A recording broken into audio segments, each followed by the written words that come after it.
William Hill sponsors Usyk versus Bellew on Sky Sports Box Office.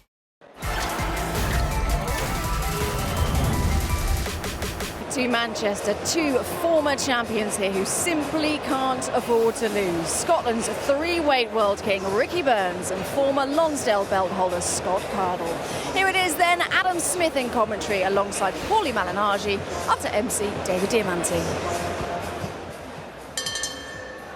And now, ladies and gentlemen, entering the arena, please welcome the former Central Area, English and British lightweight champion from Lytham St. Anne's, Scotty Cardle.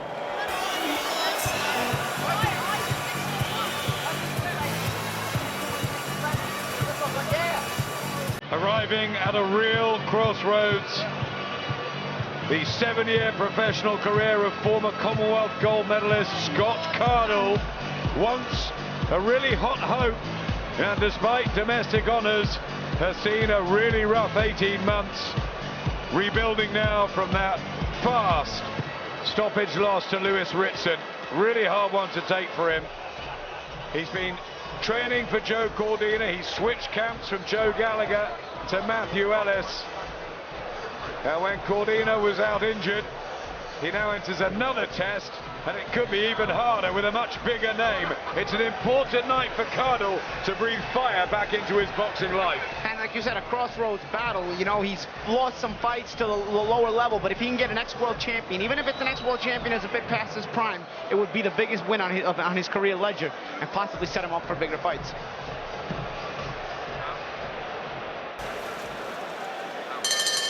And now, ladies and gentlemen, entering the arena, please welcome the three-time three-weight world champion fighting out of Coatbridge, Scotland, the Rickster, Ricky Burns.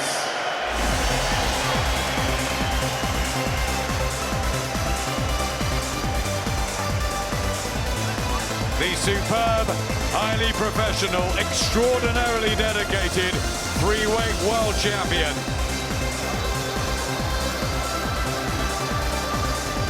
The sports shop assistant from Coatbridge, who little was really expected of. But super featherweight, lightweight, and super lightweight king. Over the years, he's proved himself time and again. He enters fight number 51. He says he has no interest in walking away yet. Ricky Burns, Paulie, absolutely loves it. And been in the ring with all kinds of levels, from the very, very top of the sport all the way to local level and domestic level, you know, and even at this level where he's coming back down to Scott Cardles of the world. He says he loves it and trains for every fight just the same, whether it's a Terence Crawford or whether it's a Scott Cardle. This is a guy who's still passionate about the sport, and it's very hard after all these years being involved in the sport, training, being damaged, even though he says he's not taking a lot of damage. He's 35 years old, stands at 5'10", won world titles in several different weight classes, made his debut in 2001 when I did, you know, and I know I was sick and tired of it by the time I was retired. This guy tells us he's got retirement nowhere on the mind. Burns a hot favourite to win this. Cardle needs it though, and he says he'll deliver a really classy performance to get himself back up into the lightweight mix. We'll see.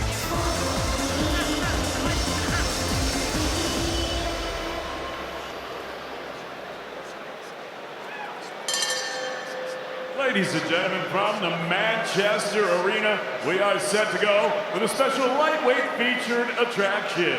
And it's all being brought to you courtesy of Mr. Eddie Hearn's Matchroom Boxing.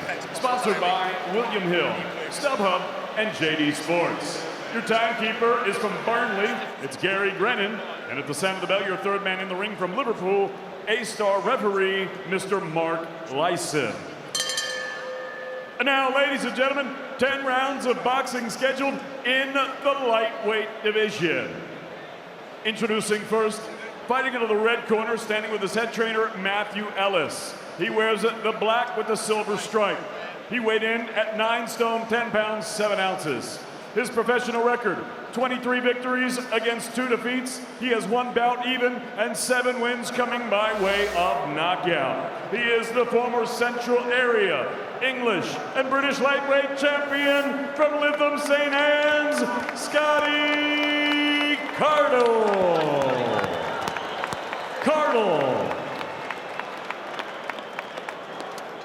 And his opponent across the ring, fighting out of the blue corner. He wears the white with the black and gold. He stands with his head trainer, Tony Sims, and scaled at a ready 9 stone, 12 pounds, 1 ounce. His professional record, 42 victories, 7 defeats, 1 draw, 15 wins coming by way of knockout. He is the former WBO super featherweight, the former WBO lightweight, and the former WBA super lightweight champion of the world, fighting out of Coatbridge, Scotland, Ricky the Rickster Burns. Still so popular, isn't he? Okay, boys, I want you to obey my commands. If I tell you to break, break cleanly. Defend yourselves at all times, boys, okay? Good luck to you both. A late notice match after Joe Cordina's withdrawal leaves his stablemate Ricky Burns to step in and tackle former British lightweight champion Scott Cardle. Burns, who's been in with the likes of Roman Martinez, Kevin Mitchell, Ray Beltran, Terence Crawford, Omar Figueroa. He'll box anybody. He doesn't mind. But it is crucial for both teams here to get their win. And we hope it's a really fascinating tussle. Should be some high skills. Oh, nice little right hand started out there by Burns. Burns is going to look to dictate with the distance behind the jab, and you can start already seeing he's using those straight punches. Cardle's going to probably try to use that jab to get inside, but he's front foot heavy, so usually guys that are front foot heavy are trying to get in the chest right away. First impressions as Burns takes center ring is the size difference in there. Yeah, he's fought up at super lightweight where he's won a world title.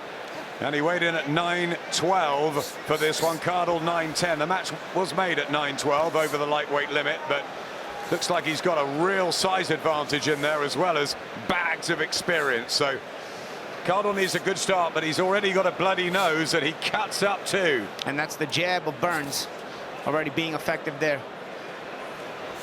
I don't know if Burns has thrown very many shots aside from the straight ones, but it's clear what that tells you is he's establishing a game plan at a certain distance. Planting his feet as well. Good right hand from Burns. Cardle has got hand speed, and we know all about that amateur talent. Was a really good fighter on the circuit there for 5 years. Commonwealth Games gold medalist, England international, and high hopes when he turned pro. But he's got himself into scraps where he admits fighters that he let himself down in performances. Right hand from Burns, who started super sharp. Yeah, Cardle has the fast hands, but his feet have to cooperate. He's got to keep himself in good position, not let himself fall forward or get himself out of position even defensively. Otherwise, those fast hands kind of wind up all over the place.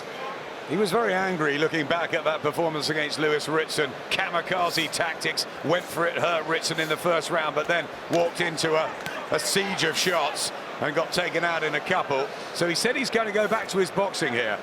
Yeah, and that's the key. You got to go back to the boxing, but going back to the boxing doesn't just mean using your jab like that or anything. It's a little bit deeper than that. You know, you're establishing a certain distance, you're establishing a certain game plan, and when punches come at you, you're not losing position with your feet being all over the place. That's very important because Burns has very good tactics, and his positioning is always good.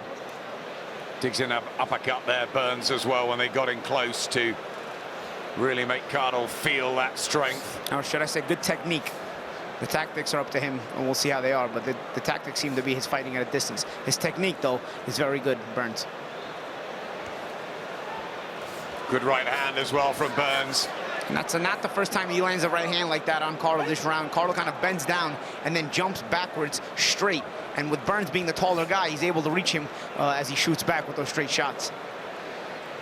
The bloody nose and reddening around the face of Scott Cardle, who's stepping up in class here.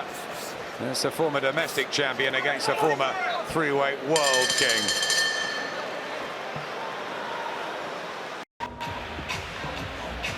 Welcome back. Interesting 10-round encounter in the lightweight division, and it's a good start for Ricky Burns. against Scott Cardle, Paulie. And you see Scott Cardle there as he bends in, and then he kind of goes straight back, and Burns is going to find him with those straight shots. Also, Burns very well does another thing very well. He uses the jab not just offensively to set up his offense and keep Cardle off balance, but also defensively. When Cardle attacks, sometimes Burns will just stick out a jab just to stuff the attack in its place and stop Cardle from following up. Right hand from Burns, whose timing looks spot on, and under Tony Sims down in Essex, they still see razor-sharp skills, and he gets great sparring there against the youngsters. Just lives and breathes it, doesn't he, Ricky? Yeah, absolutely. I mean, you can tell the way he was talking. I was actually shocked yesterday to hear him talking. I couldn't.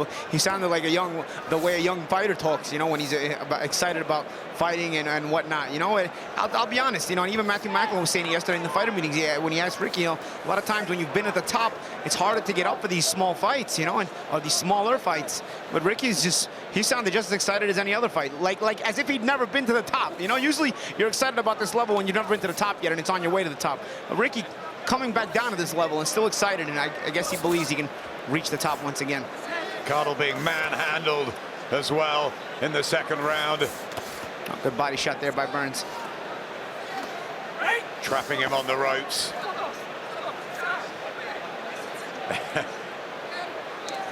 Referee trying to take control of the fight. It's the old tricks from Burns, though, isn't it, as well? Of course. Cardle kind of be tough in there, but Burns knowing how to create the space to kind of wind up those body shots, and some of them straight a little low.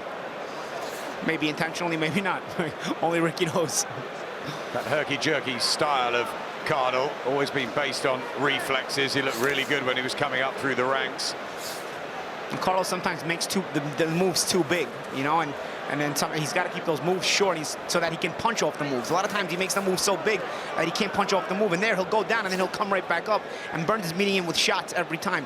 It's getting to the point where Burns is realizing what Cardle does. He bends down and then he pops right back up like a jack in the box, so Burns is timing him with a punch every time Cardle jumps back up like that because he's coming back up straight. And that's exactly what Burns said. He'll have a round or two to see what he's got. He's obviously sparred with Scott Cardle before, he knows him, but that's the right hand that's beautifully timed. And there's the class of one of Scotland's great fighters who doesn't get enough credit. Yeah, because he's not loud, he's not boisterous, he's not one of these guys, but his technique has been very sound throughout his career, and it's allowed him to be consistent at a world-class level and be consistent throughout the years. His longevity is what's to be admired, because it's hard to have a long career and have a lot of it at the top like he has. Ken Buchanan, Jim Watt, Gary Jacobs, Scott Harrison, so many over the years north of the border. But Ricky Burns, their only three-weight champion, and he deserves a really high place in Scottish boxing history. Again, he's finding it home for that right hand. If Cardle keeps taking these clean right hands like this, by the middle rounds, I don't know if he's going to still be standing. You know, we'll see how many he can take.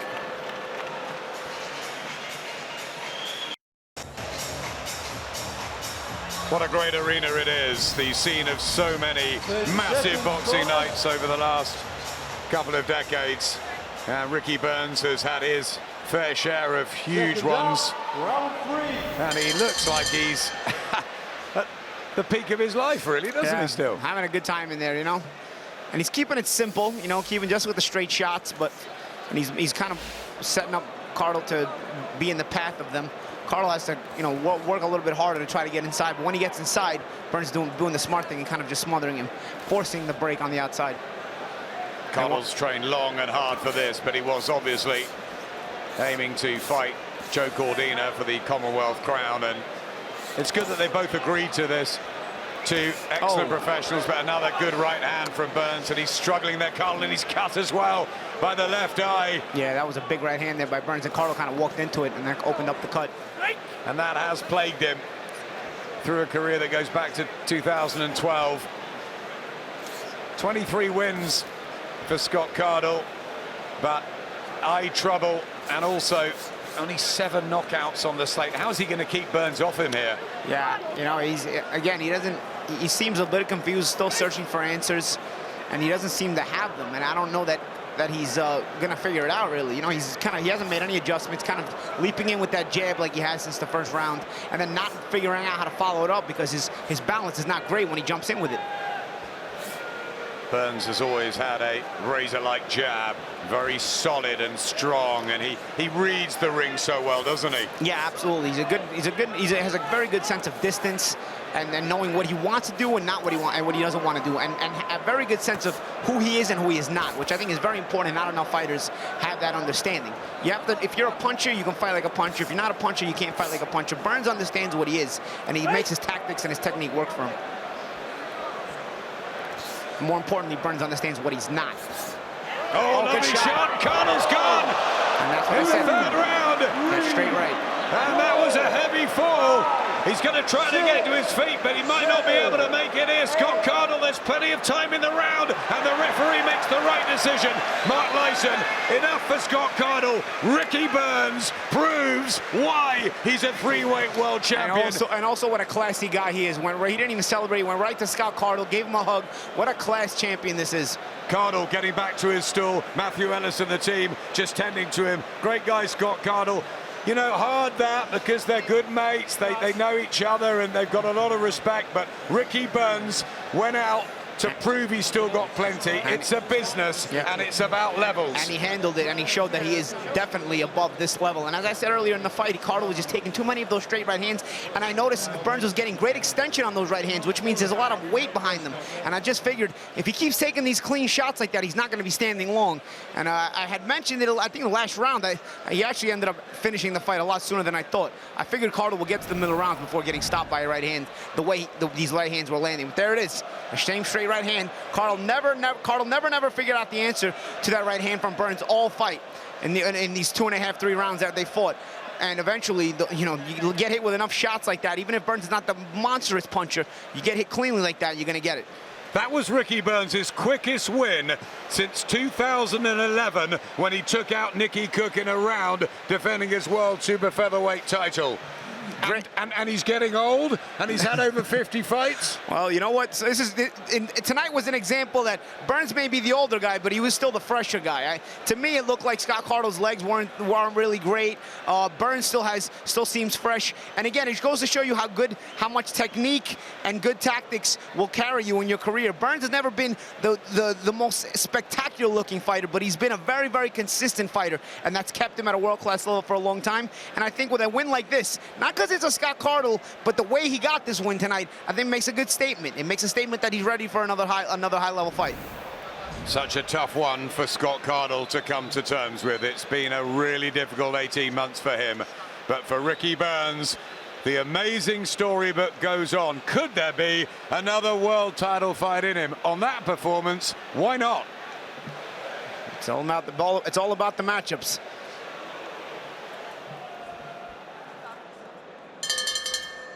Ladies and gentlemen, if we could please get a nice round of applause out here for both of these fighters.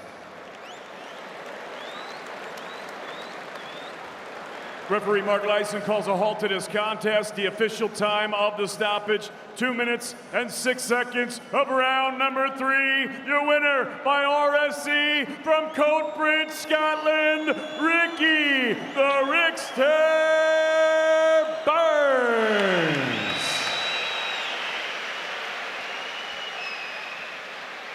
Well, Scott Cardle's a proud guy, and he'll have a lot of thinking to do with his dad, his close family. Really tough one for him to take, but he was always the underdog. He took the risk, having had the Joe Cordina fight fall through. Ricky Burns was meant to be on in Texas next week. He said, you know what, don't worry, I'm fit enough. I'll go the week earlier. I'll be honest, Adam, he didn't take any damage here. He could probably go next week in Texas if he wants. Kansas, sorry, Kansas City. Sorry, Kansas. But he's fought in Texas. He'll fight anyway, doesn't mind. He fought Omar Figueroa in Texas, I remember. Plenty to come up. Brazilian Grand Prix, Formula One tomorrow, 4 o'clock on their channel. And we're going to hear from Ricky Burns, the victor again for the 43rd time in a 17-year career, Andy. Ricky, Ricky, they say you're getting on 35, 51 fights. Does that performance show the motivation and desire is still there? Do you know, we were talking about that yesterday. I don't feel any different than I did when I obviously first laced up the gloves. I felt good in there the night. Obviously, we were down to fight next week. We got offered to come on this show. We jumped at the chance. What a great venue to be in. No, but I'm glad we got the win. But the work that Tony puts in, like me and all my gym mates, the guys we train with, I'm always ready for it. I'm always just waiting on that phone call. So hopefully, some big fights out there still for me. Eddie Hearn said to you as you stepped off the ring, you looked really sharp tonight. Did you feel at your best? I feels like normal. I've always said I treat every fight the same. I train for every fight the same. I did feel as if I was getting my shots off well in there. But like I said before it, I got the win. That's all that matters in my eyes. We can sit down now. Hopefully, get a big fight lined up for after New Year. What's the secret? Sorry? What's your secret? But after fights, I'm always straight back in the gym. I'm always keeping myself in shape. I might take a break for boxing and I might eat too much and my weight will go me up, but I'm always running. I'm always keeping myself ticking over. So it just means when I start back training, I've always got a good base of fitness, and which is why we're always good to go. You may be too nice. We've never heard you call anybody out, but this is your platform. Do you still want to go on and win another world title? And if so, who against? Well, there's some big names out there. I saw there's a couple of them been calling me out on social media, but I see them, but I just try and stay away from it. I'll leave that up to obviously Alec Morrison, Eddie. They know I will fight anybody at all. It doesn't bother me, but fingers crossed we can get a big fight next. Before we go to Eddie, just a quick word with your trainer, Tony Sims. Probably can't heap too much praise on him in the gym in terms of the veteran. He won't thank me for saying it, but he probably keeps the younger guys in the gym on their toes, doesn't he? I know, call him Benjamin Button in the gym. He rolls back the years all the time. He surprises me sometimes, but yeah, you can still see Ricky's a world-class fighter. You know, no disrespect to Scotty Cardle, he's a good fighter and that, but he's British level, but you can see the difference in levels. And you know, he's still got a couple of good big fights in him, so hopefully Eddie can move him into a decent fight. Yeah, Eddie, what can you do for Ricky? He doesn't seem to be going anywhere fast. Going away anywhere fast, I should say. Yeah, I mean, Benjamin Button wants a big fight, and we've got to deliver it for him. That's why he's here. We was planning to fight in America. He ended up playing here. What he showed tonight was that he's still a level above, well beyond domestic level. I believe he's still a world-class fighter, and if he would have struggled tonight, there would have been concerns. But what he showed was he passed the test with ease. Respect to Scotty Cardle for jumping up. But he's ready to fight any of these guys. The lightweight division is opening up. You've got Chaniev's going to fight Comey for the IBF title. Luke Campbell should get a shot at the WBC title. Anthony Crolla could become mandatory in about 10 minutes' time in this ring.